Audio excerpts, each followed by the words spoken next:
Hello, my name is Viviana, and I'm going to offer an English pronunciation class for Spanish speakers, consonantal phonemes. First, we need to know that my group of learners are young adult Spanish speakers learning English as a second language at a beginner to intermediate level. I have identified two major mistakes that Spanish speakers make when learning English. One of them is to add the letter E at the beginning of the word when this word has a letter S, such as special, we tend to say a special, or a story, we used to say a story. Why? Because this feels and sounds more familiar to Spanish speakers, and so students do it unconsciously. To produce it or articulate it in a correct way, we need to know first what part of our mouth or our tongue, our teeth we need to use. So this is an alveolar sound, so we will use the alveolar range. We are going to explain this further. Okay, and the second sound is a combination of letters, TH, that this is a digraph because these letters produce only one sound, these two consonants. Okay, so this sound doesn't exist in Spanish. So students used to convert the sound of the into a simple T or D, and the sound the into a simple D or the. As for example, in the word the, we used just to say the, or 30, we just used to say 30. In this sound, we use mainly the teeth. This is a dental sound. Okay, and from literature, as in Jenkins 2002, she says that only some substitutions of the and the are acceptable because they are intelligible in English as an international language. And so I agree that some substitutions can be okay, but she mentions that maybe not all of them.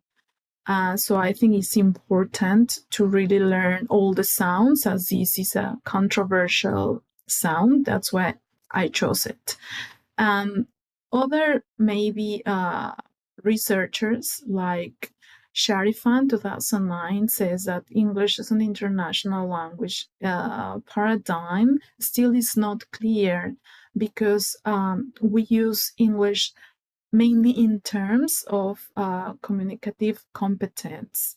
So this might be maybe not very important how we sound as an English speakers, but other people from literature, as it's Kanagaraja in 2006, argues that maybe we need to rethink about these concepts because we use English mainly to negotiate, to understand other people from different backgrounds, and mainly, of course, to communicate, to have effective communication, to communicate effectively.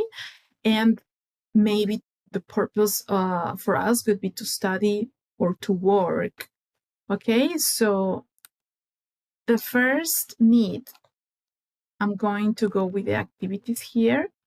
The first need, what can we do about the first issue that we have? First, like I mentioned, the letter S or S is an alveolar sound, and we produce it typically with the tongue tip touching the alveolar range, like S.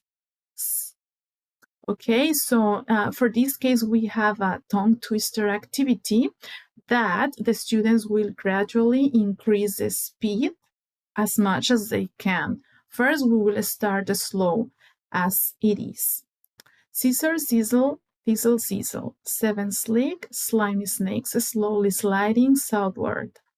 She saw Sheriff's shoes on the sofa, but was she so sure she was Sheriff's shoes on the sofa? And so on, faster and faster. This will be very helpful to adapt the tone and the sound. And with practice, of course, this sound will be automatically for the future. The second activity is a listening activity. The teacher will pronounce a set of words with the letter S and another set of words with the letter E or the sound E, making students to repeat them and realize of the differences. And as well, we can see the phonetic alphabet for the better usage of the sounds. The number 1 will be spoon, the 2, especially, the 3, story, the 4, escape,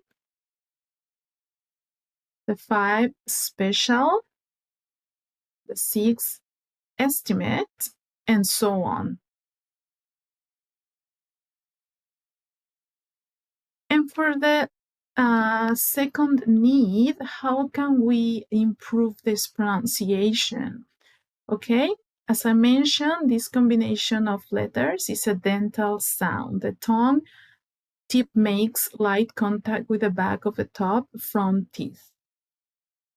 The sound th is unvoiced and fortis, which means is stronger, as in think, think. And the sound the is voiced and lenis, which means is weaker when we are trying to add attention, is weaker. Okay, as in the, and the voice at the end of the words that are having this sound, as in bay, bay. The voice or no voice is the same. And to articulate these sounds, we can place a finger against our lips and trying to touch the finger with our tongue, breathe out, and then add the voice like,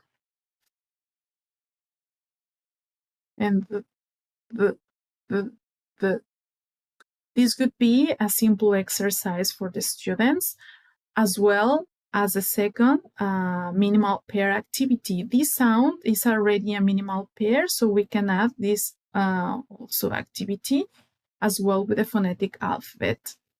The students will hear the sound and will place the word in the sound that they think it belongs to, okay? For example, think and those. This is the example. We are going to see it, but the students will have to do it by themselves. Thumb, though. Health, neither, and so on.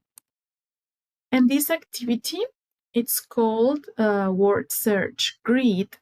These are exactly the same words as we practiced previously. So it's going to be easier and with more practice. As you can see the list, we have the same words and the students need to find the hidden words here. And of course, they are written phonetically.